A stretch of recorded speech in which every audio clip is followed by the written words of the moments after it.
teacher and a teacher discussing a school camping trip. First, you have some time to look at questions 1 to 5.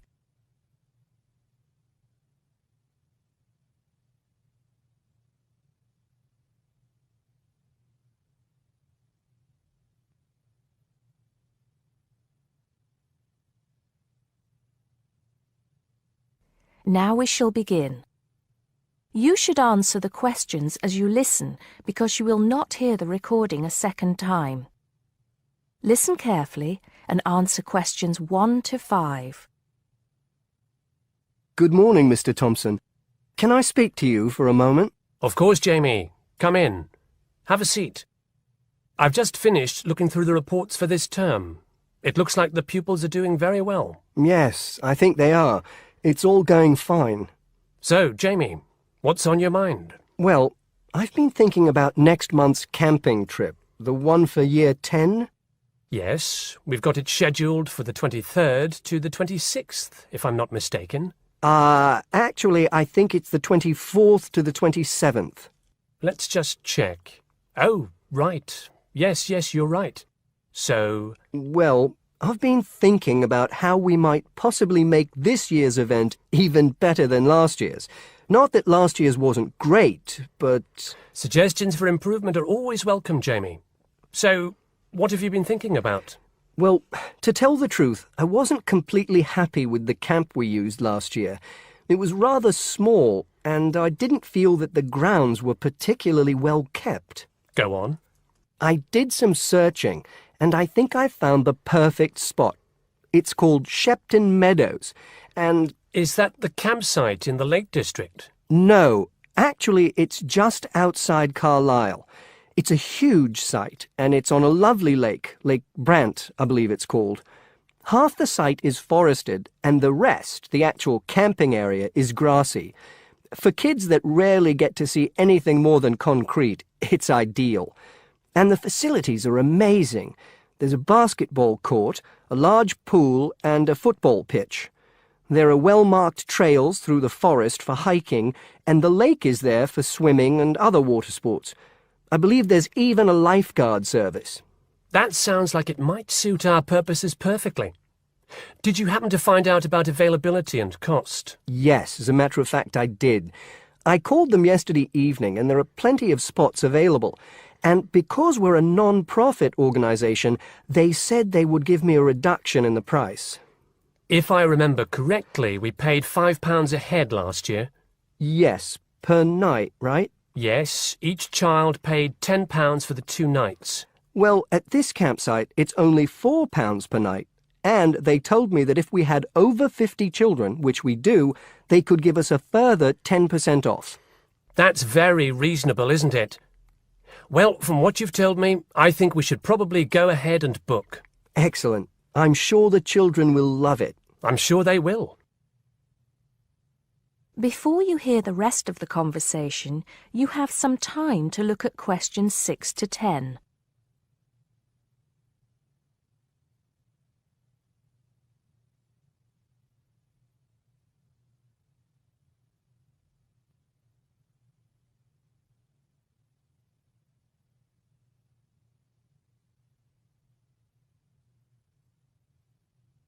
Now listen and answer questions 6 to 10. Now, Jamie, have you given any thought to an itinerary by any chance? As a matter of fact, I have. Wait 1 second. Yes, here it is. I've made a few notes. Okay, so, now, these are just ideas, of course. Yes, go on. Let's hear what you've got. Right. We time it so that we arrive at the camp around 7 on Friday evening. It'll still be light then, and we'll have plenty of time to set up camp and get ourselves settled in. At 8, we could have a barbecue, you know, hamburgers and hot dogs, something that's nice and easy to prepare. And that children love. Yes. Then, lights out would be at 9:30, so the children will get a good night's sleep and be up bright and early at 7 on Saturday morning. Breakfast would be at 7:30, an hour's hiking from 8 till 9, and then a couple of hours at the lake. That would take us up to 11. I think that an hour of free time would then be in order. Let them have a chance to explore a bit on their own, you know? Yes, great idea. And then? Let's see, a picnic lunch at 12, and then sports in the afternoon till 4. Another swim until 5, and then supper. After clean-up, around 6:30, we could have a talk-back session, where the children get a chance to discuss their day and anything else they might have on their minds. Then a campfire and sing-along at 8, back to the tents at 9:30, and, well, that takes care of Saturday. Excellent, excellent. That would certainly keep them busy. What about Sunday? Sunday, right. As on Saturday, same wake-up and breakfast times, and then I thought we could go on a bit of a day trip. There are some caves about an hour's walk from the camp which I thought the children might find interesting. We could leave at 8, which would mean we'd get to the caves at 9. They could explore for a couple of hours, and we'd head back at 11. 12 o'clock would see us back at the meadows. An hour's swim, and then lunch at 1. Then we could have organised games in the afternoon until supper at 5. It would take us an hour to clean up our sites and pack up. We'd be on the buses at 6 and all set to head back into the city. Well now, you've certainly put a lot of thought into this, Jamie, and it's paid off. I think it sounds wonderful. I can't think of a thing that needs to be changed. Let's go for it. Brilliant! I'll get the itinerary printed up and put it up on the notice board this afternoon.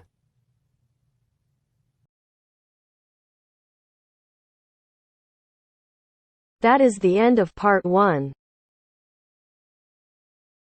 You now have half a minute to check your answers.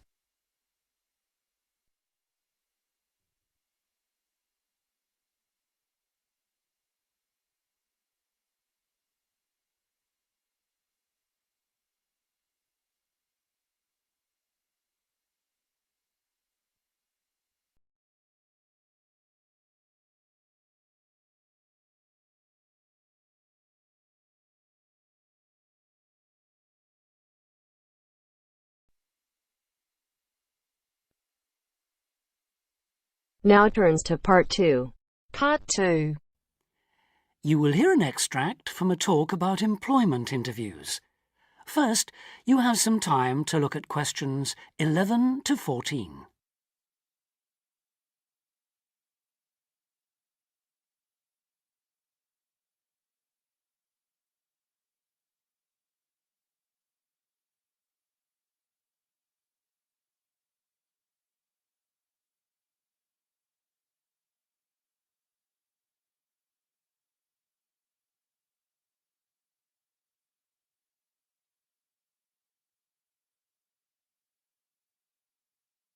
Now listen carefully and answer questions 11 to 14. Today I have with me Sandy Richardson of the local Workforce Center, and she'll be talking about that critical step towards the goal of employment, the interview. Sandy, what is an interview for, and what's the best way to approach it? A job interview is simply a meeting between you and a potential employer to discuss your qualifications and see if there is a fit. The employer wants to verify what they know about you and talk about your qualifications. If you have been called for an interview, you can assume that the employer is interested in you. The employer has a need that you may be able to meet, so it's your goal to identify that need and convince the employer that you're the one for the job. As everyone knows, interviews can be stressful, but when you're well prepared, there's no reason to panic. Preparation is the key to success in a job search, and you can begin by collecting together all the documents you may need for the interview, such as extra copies of your resume, lists of references, and letters of recommendation. You could also take some work samples, selecting from what you have designed, drawn, or written, for instance. And make sure you have a pen and pad of paper for taking notes. The next step is to find out about the post. The more you know about the job, the employer, and the industry, the better prepared you will be to target your qualifications.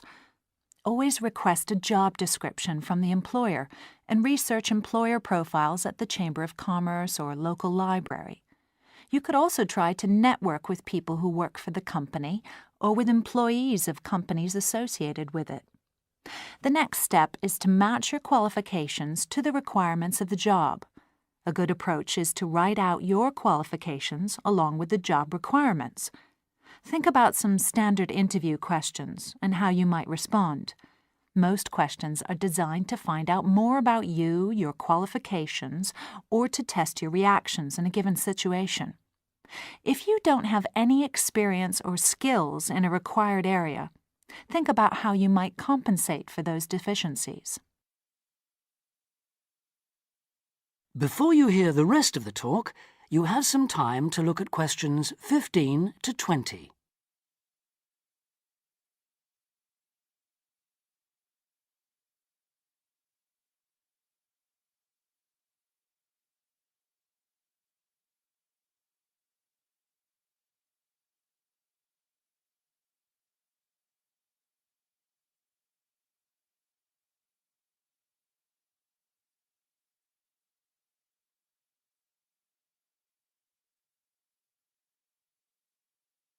Now listen and answer questions 15 to 20. During an interview, it's important that you be yourself. Get a good night's sleep and plan your travel to be there in plenty of time so that you're not arriving out of breath with 30 seconds to spare. Don't, though, present yourself for the interview too early, 10 minutes at most. In the interview, listen carefully to each question asked. Take your time in responding and make sure your answers are positive. It's important to express a good attitude and show that you're willing to work, eager to learn, and are flexible. If you are unsure of a question, don't be afraid to ask for clarification. In fact, it's sometimes a good strategy to close a response with a question for the interviewer. In general, focus on your qualifications and look for opportunities to personalize the interview. Briefly answer questions with examples of how you responded in comparable situations, from either your life or previous job experiences. Something you should avoid are yes or no responses to questions, but don't dwell too long on non-job related topics. Use caution if you are questioned about your salary requirements. The best strategy is to avoid the question until you have been offered a job. Questions about salary asked before there is a job offer are usually screening questions that may eliminate you from consideration, so be warned. On the other hand, it isn't inappropriate to show your enthusiasm if your first impressions of the interview and of the employer are good ones. So, if the job sounds like what you are looking for, say so. Keep in mind that the interview is not over when you are asked if you have any questions. Come prepared to ask a couple of specific questions that again show your knowledge and interest in the job. Close the interview in the same friendly, positive manner in which you started. When the interview is over, leave promptly. Don't overstay your time. Think about the interview and learn from the experience. Evaluate the success and failures. The more you learn from the interview, the easier the next one will become. You'll become much more confident. To close, here are a few more tips. First, maintain good eye contact throughout the interview and be aware of nonverbal body language. Second, dress a step above what you would wear on the job. Go to the hairdressers, have a shave, etc. Remember that your appearance is a key indicator of whether you have the right attitude, so it can pay to give some thought to how you look. And finally, don't be a clock watcher. That is the end of part 2. You now have half a minute to check your answers.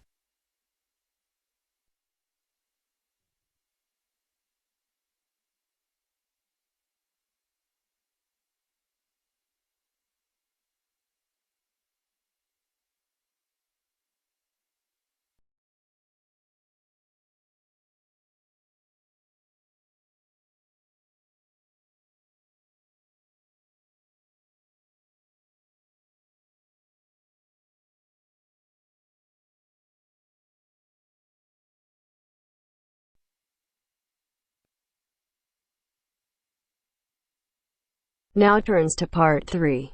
Part 3. You will hear a conversation between a tutor and two students, Amanda and Jake. First, you have some time to look at questions 21 to 25.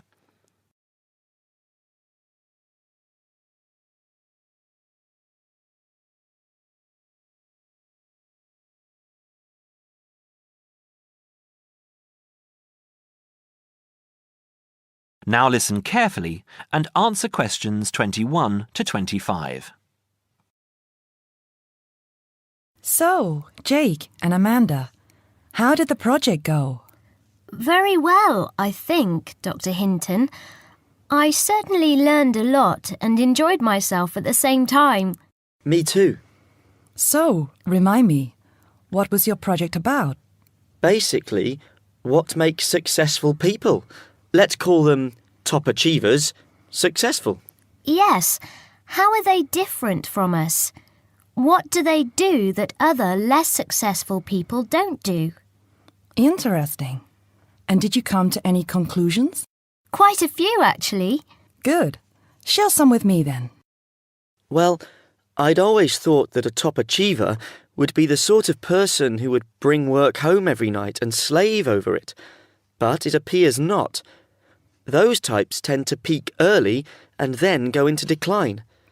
They become addicted to work itself, with much less concern for results. We found that high achievers were certainly ready to work hard, but within strict limits. They knew how to relax, could leave their work at the office, prized close friends and family life, and spent a healthy amount of time with their children and friends. There's a lesson for us all there. Anyway, go on. It's also very important to choose a career which you enjoy, not just one that pays well or which assures you of a pension many years down the line. Surely that's important though, Amanda. Yes, I agree, but being happy in your work is far more important than anything else. Top achievers spend over 2/3 of their working hours on doing work they truly prefer and only 1/3 on disliked chores. They want internal satisfaction, not just external rewards such as pay rises and promotions. Before you hear the rest of the conversation, you have some time to look at questions 26 to 30.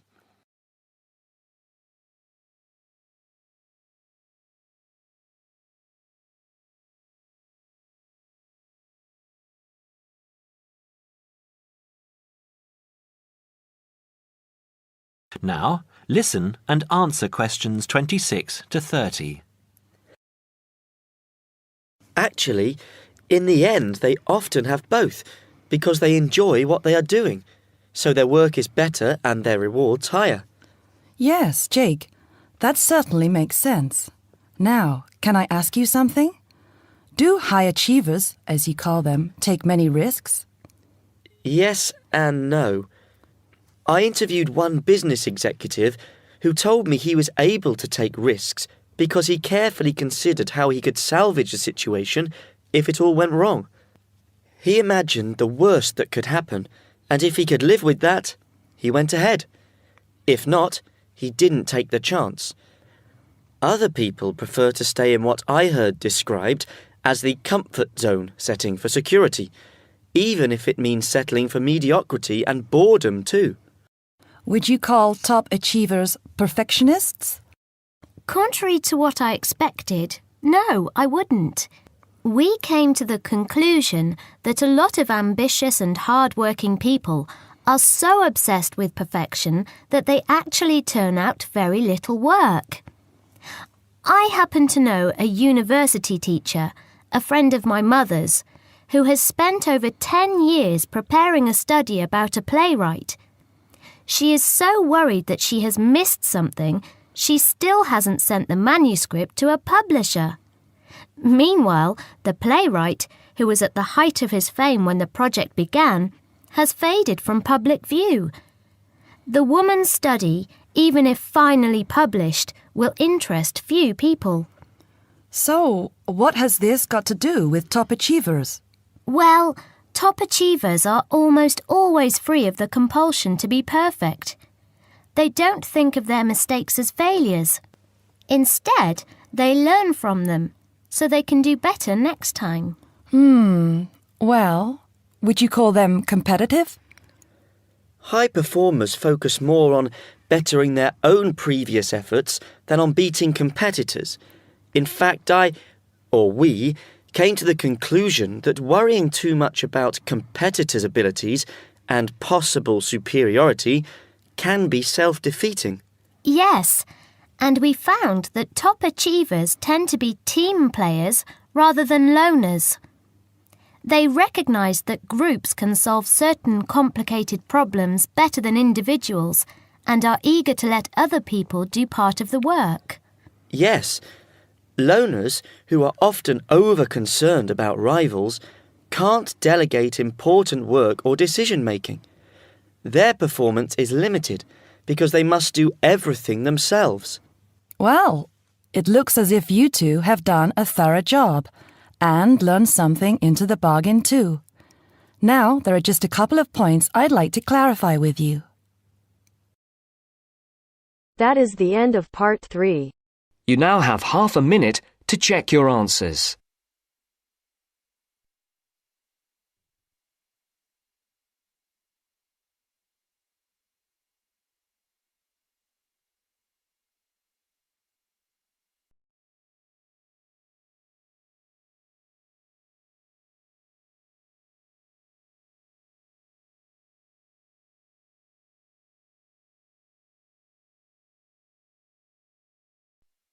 Now turns to part 4. Part 4. Now listen to the second part of the lecture. As you listen, complete the notes below. First, you have some time to look at questions 31 to 40.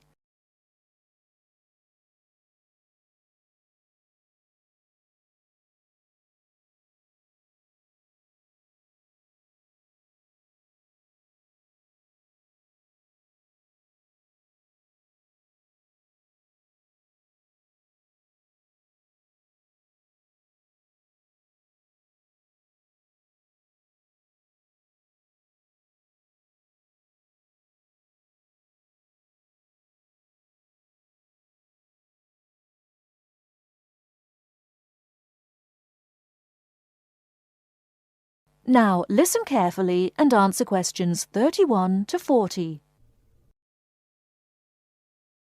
Many typically American characteristics, individualism, self-reliance, informality, punctuality, and directness, are a result of those values mentioned earlier.